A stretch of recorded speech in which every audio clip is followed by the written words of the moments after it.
This is one of my favorite books. I really love Ben Hatka, who is a writer and illustrator, an author and illustrator. He writes books for older children too, a lot of graphic novels that one of my sons really likes. This one is for preschool kids. It's called Julia's House for Lost Creatures. And here's Julia, and here's her house for lost creatures. Oops. Okay. Julia's House for Lost Creatures by Ben Hatka. Let me see. Julia's house came to town. So she's bringing her mailbox. Chunk! And settled by the sea. That evening there was a warm fire and toast and tea. And all the house was quiet. Too quiet. So Julia ran to her workshop. She got out her tools and her paints and went to work. She made a sign. She hung the sign up outside the front door. It said, Julia's House for Lost Creatures. And then she waited. She didn't have to wait for long.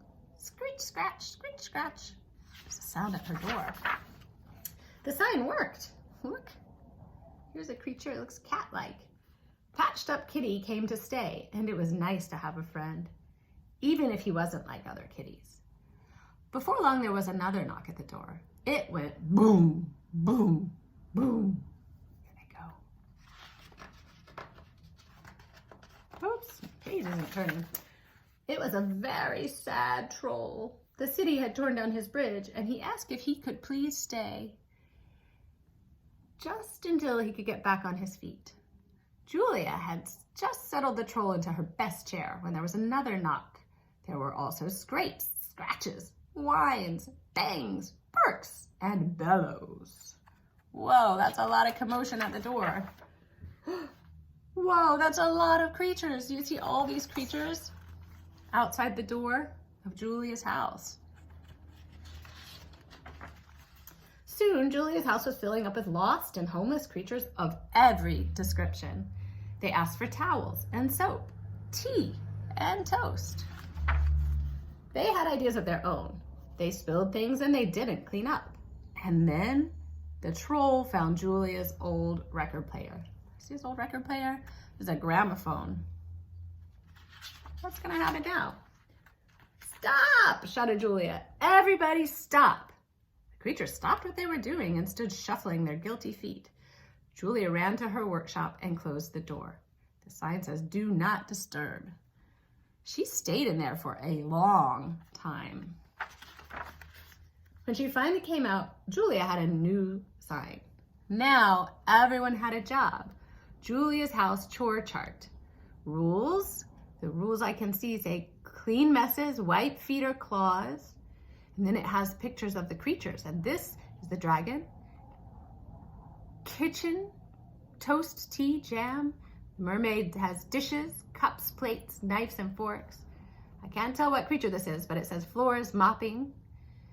This creature has dusting and polishing. This creature has the fireplace, the wood, and the cleaning. So she's made a chore chart for all of the creatures. Here they are, busy doing their chores, helping in the house. The dragon made toast and the mermaid washed the dishes. The Folletti tended the fire. The goblins mopped up. The ghost was in charge of dusting. And the troll picked out the music. At last, there was a warm fire and tea and toast for everyone. And all the house was quiet again. Except, whoosh, drip, drip, drip, creak. Huh, the house is making noises.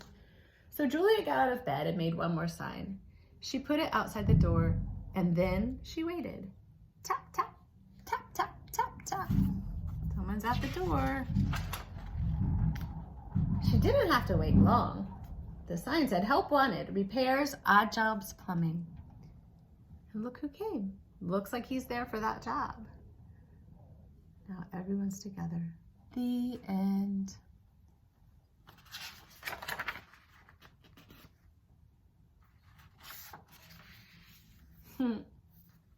Here's a picture of the author, and this book has it I really like it when we have pictures of the authors in the back of the book. On this book jacket, we do have that.